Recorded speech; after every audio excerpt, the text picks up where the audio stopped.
Did you feel a bit grubby afterwards when you did that? Oh yeah. No. You definitely, you need a shower after that. Yeah, you definitely need a shower after some of those.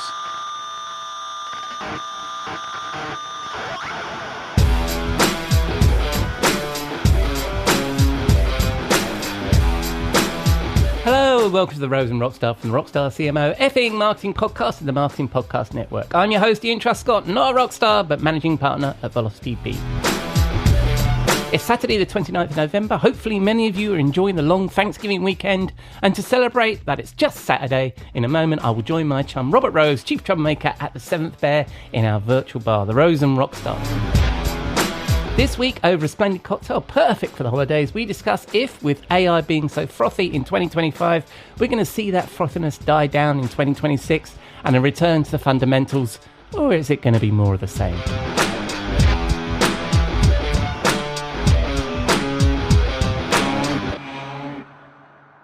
But first, we need to pay the bar tab. I'll be back in a moment. We'll be right back. We'll be right back. You may know you're listening to this show along the Marketing Podcast Network, but did you know there are other great shows on MPN to help your business? Robbie Samuels hosts the On the Schmooze podcast. Robbie, tell listeners what to expect from the show. Since 2015, I've interviewed entrepreneurs who overcame challenges to achieve success in their field or industry. Tune in to On the Schmooze to listen as I ask deep questions to elicit untold stories about leadership and networking. And where can people subscribe? Find the show at ontheschmooze.com or on marketingpodcast.net, or just search for it wherever you get your podcasts. You heard them. Go subscribe. Running a business comes with a lot of what-ifs, but luckily there's a simple answer to them. Shopify. It's the commerce platform behind millions of businesses, including Thrive Cosmetics and Momofuku, and it'll help you with everything you need. From website design and marketing to boosting sales and expanding operations, Shopify can get the job done and make your dream a reality. Turn those what-ifs into... Sign up for your $1 per month trial at shopify.com/special offer.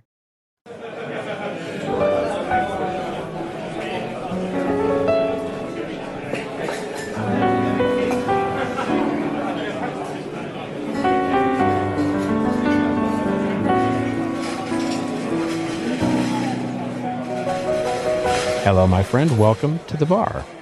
Thank you very much, mate. How are you doing? I'm doing well. The holiday is, well, for us, it's just passed, but it's a long weekend. So, Thanksgiving holiday is a long weekend for those of us here in the States. So, yeah, it's very relaxing time. Yeah, and I like. Was it on your podcast where you said and you Europeans get a couple of days rest from us Americans? That's right. Yeah, that's exactly right. Which is culture. Yeah, that's exactly right. Thursday and Friday are quiet days, I suspect, because you don't have to deal with, basically, what did he say today? That's, what nonsense did he spew today? Hopefully. Well, also, I wanted to say thanks to you. Obviously, thanks to you for another year of doing this nonsense with me, but also thanks for recording this week when it is Thanksgiving and you're taking your holiday. So I appreciate giving away a little bit of your time for a quick cocktail and a quick chat this week. This is what we do. So moving on to the cocktail, man, what are we drinking? We have a lovely cocktail. We're doing something a little fancy for the holiday. It's called the pumpkin nog, and so tis the time of year when eggnog becomes a thing. And they're bringing back, by the way, my wife is extraordinarily excited about this. They're bringing back the eggnog latte to Starbucks. So wow, she's very, very excited about that. But nevertheless, this is a drink made with eggnog, and it's a really nice one. So you basically you make your eggnog, right? And or buy it, basically however you prefer to make your eggnog, as it were. And then you're basically going to put in a little bit of chilled rum into the mix here. So it's basically eggnog and rum. But now what you're going to do is you're going to froth this a bit. You're going to fold it in and then like really whisk it so that it froths up a little bit. And then you're going to add a little bit of, you're going to pour that all into a martini glass. So it looks very frothy when it goes in. And then you add a little bit of, if you want, a very small amount of whipped cream to the top and a little nutmeg or, cinnamon or whatever you like as a little garnish on the top of that. And then you basically have your eggnog, your pumpkin nog, as it were. Nice. Where's the pumpkin coming? It's basically not anywhere. I'm trying to make it a little bit fall-like. Yes. You can add in, you can do like a pumpkin spice flavored eggnog if you prefer. See, I was paying attention. Yeah. It's like The little nutmeg, the little cinnamon that sort of with the eggnog, it sort of ends up a little bit pumpkin spicy. I'm not a big pumpkin spice fan. So nice. You're ticking all the seasonal boxes with that one, aren't you? Yeah, that's right. Yeah, nice. All right. So as we sup on these and wonder where our pumpkin's gone, I've got a question for you this week, mate. Yeah. And it's based on last week's This Old Marketing, it's the most popular topic on this podcast, or certainly on our Saturday show is your podcast. You did a fantastic show about AI. You did a little AI special. And one of the questions that came up in my head from that was, what's going to be the difference between where we were in 2024 and where we will be in 2026? I mean, is 2025 the year of the frothy storm of AI and there'll be very little difference between those two things? Or do you think there's going to be something fundamentally different in 2026 or something else? What's your view? Well, here's what I talked about on the show. And I go a little bit back and forth with this. Look, I think the frothiness continues, right? Yeah. Certainly it continues until the late summer, I would say, here in the US, because by the time we get to late summer of next year, everybody's attention is going to be on the midterm elections. And so by that point, we will either be preparing for the apocalypse or there will be a lot of tension in the air. And I think that's when the bubble, if you will, could start to pop. I think the real question at this point is, when does the when does the air come out of the tire, right? Yeah. And, you've got all the executives now running around the planet saying it's not a bubble, it's not a bubble, it's not a bubble. There's real revenue there, et cetera, et cetera. And then you've got others saying, well, of course it's a bubble. There's too much insider money flowing around. At some point, the air has to come out, right? The air has to come out of these fantastical valuations, and reality has to set in. And by some accounts, it's already started. Some of the air has started to leak out of the tire already. And I think, sort of what you're going to start to see is yet more, everybody's sort of bitching about the methodology behind the research that came out, whatever it was, a month ago. I believe it was an MIT research study or something similar, where they found that, there's, whatever it was, 97% of all projects aren't showing any ROI, et cetera, et cetera. And it all, to me, is baked into, and this is totally anecdotal based on my own experience, but with a client, what I'm finding is that with clients, they're starting to use AI. They're starting to there's real usage of it, not just in playing around and experimenting, but actually using it for content, using it for analytics, using it for marketing, various purposes.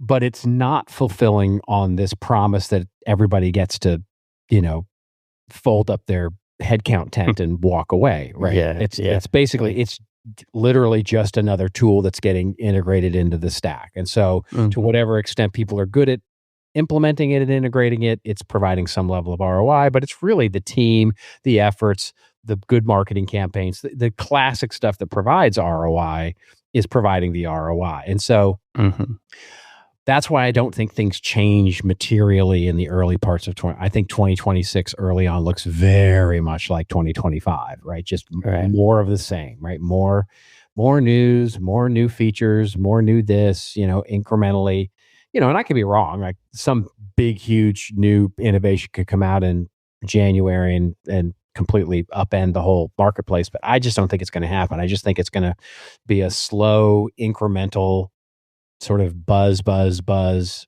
it does remind me so much of the early 2000s where, 2000 and 2001, there was a lot of incremental stuff that was going on, but by the time we got to 2001 and 2002, when the bubble finally burst, it was mostly just like just reality was starting to settle in, right? Yeah. And that to me feels like what 2026 is the reality of what AI really is in business starts to settle in.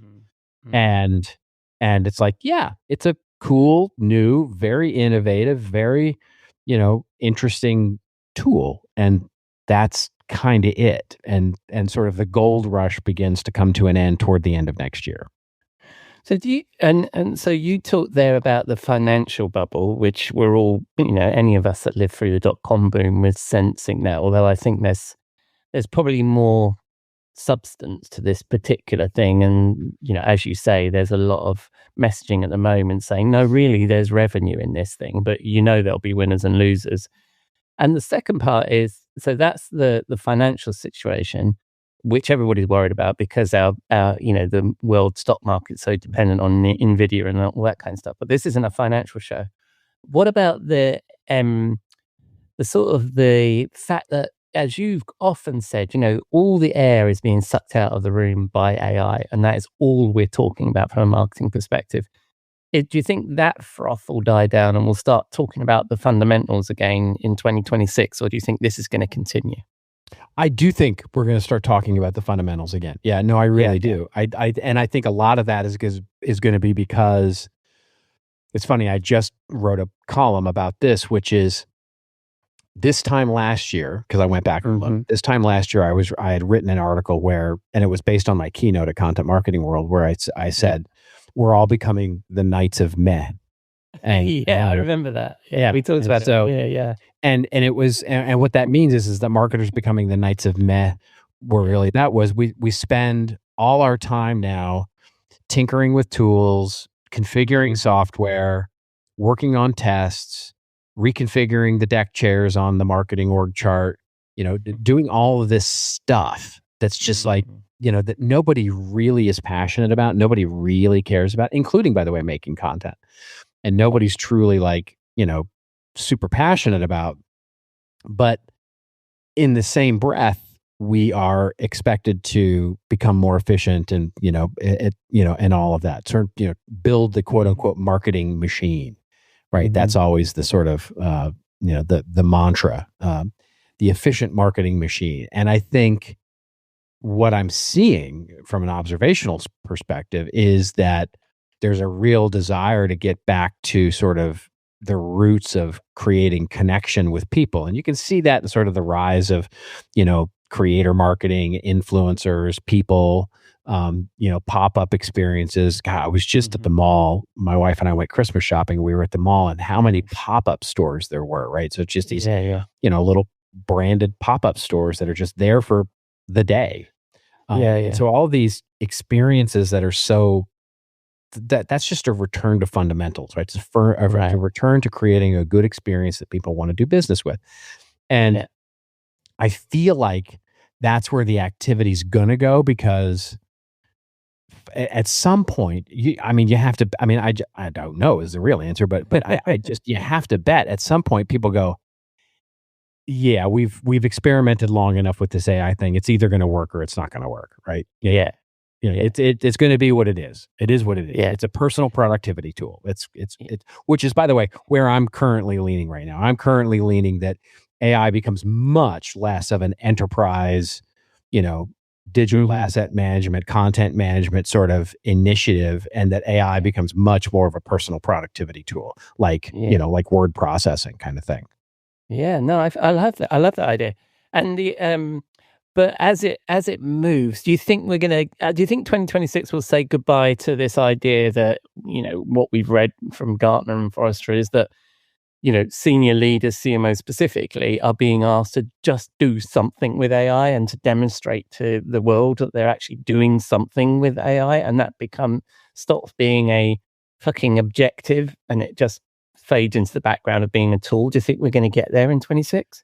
I don't know. I don't know. Right. And the interesting thing I think there is what I believe goes away is the excuse factor, the rationalization factor, because I think this year you saw a lot of layoffs being being blamed, quote unquote, on the ability for them to use AI.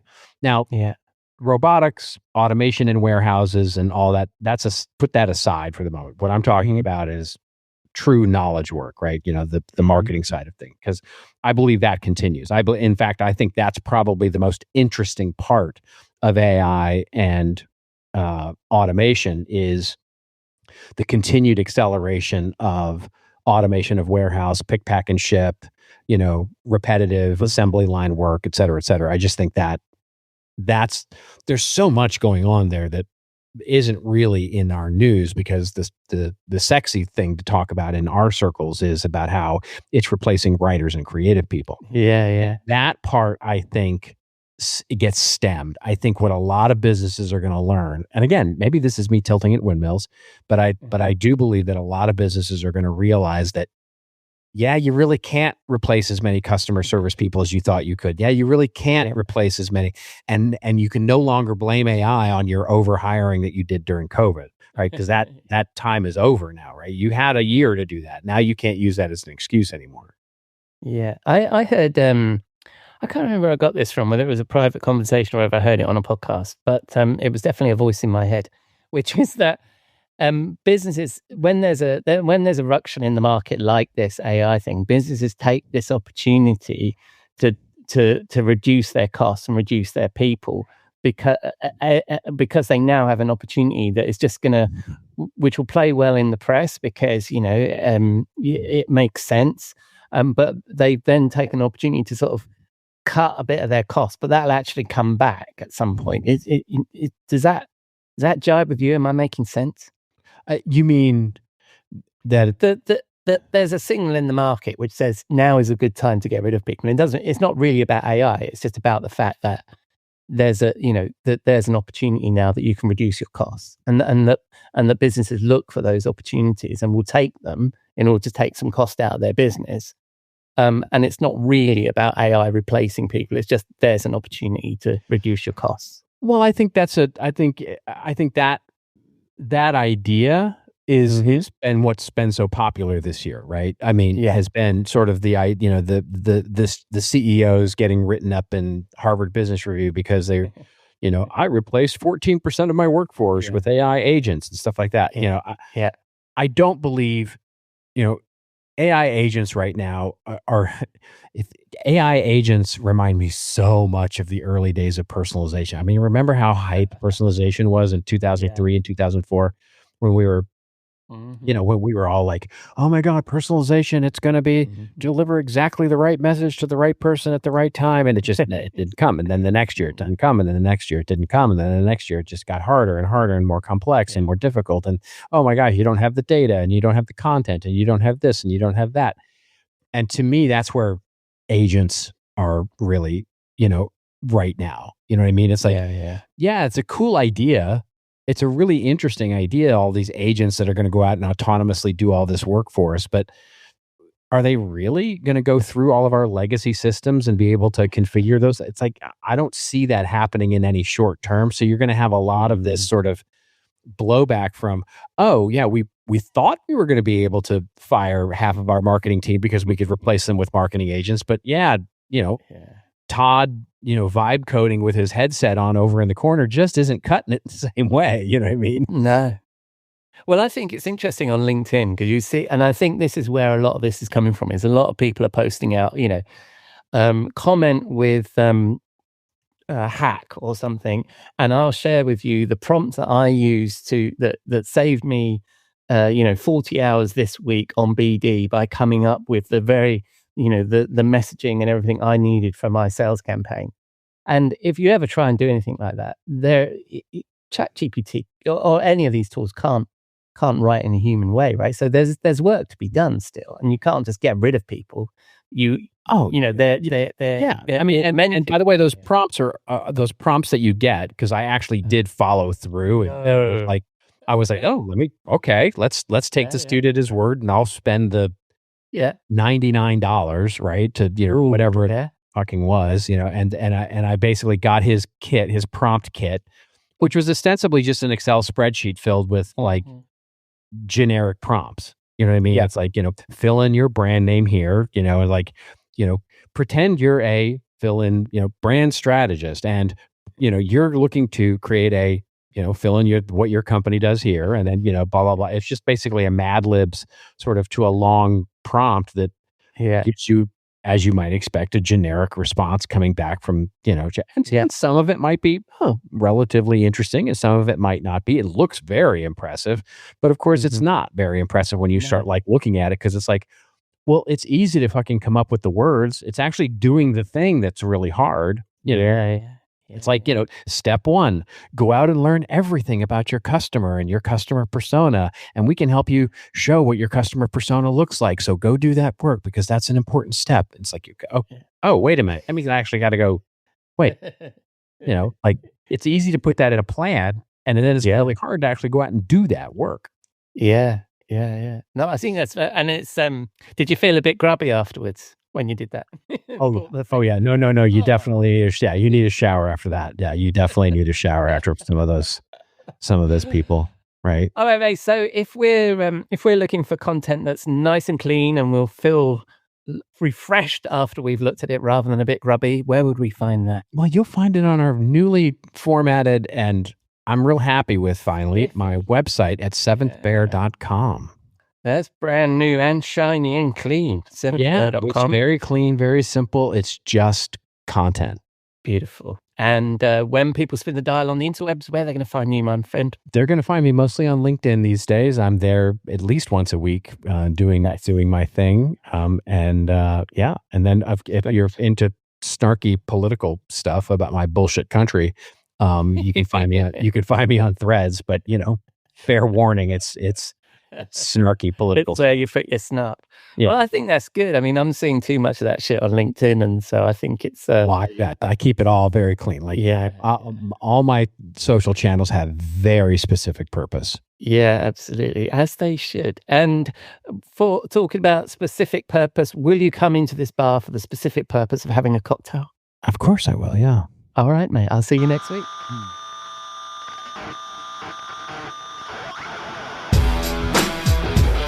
Thank you, Robert. And a pumpkin eggnog with no pumpkin. Yes, it's a thing. And do we need any more evidence of how talented Robert is as a marketer and mixologist than that? So that's a wrap on our visit to the Rose and Rockstar. Thank you for putting a dime into your podcasting jukebox, selecting our track and jiving along with us. You can find all of Robert's links to me, the Beat Newsletter, our blog, and all the previous episodes on our website, rockstarcmo.com.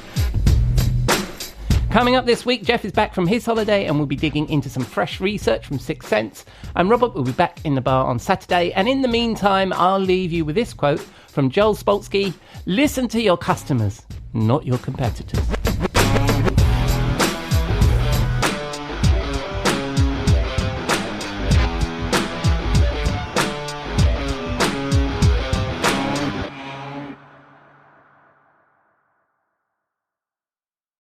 You may know you're listening to this show along the Marketing Podcast Network, but did you know there are other great shows on MPN to help your business? Hennika Watkis-Porter hosts The Entrepreneurial You, empowering entrepreneurs with insights on leadership, business, and success. Hennika, tell listeners what to expect from your show. So we provide innovative business strategies and practical solutions to common entrepreneurial challenges. And where can people subscribe? Find us at hennikawatkisporter.com, as well as the Marketing Podcast Network at marketingpodcasts.net, or search for it wherever you get your podcasts. You heard her. Go subscribe. This podcast is heard along the Marketing Podcast Network. For more great marketing podcasts, visit marketingpodcasts.net.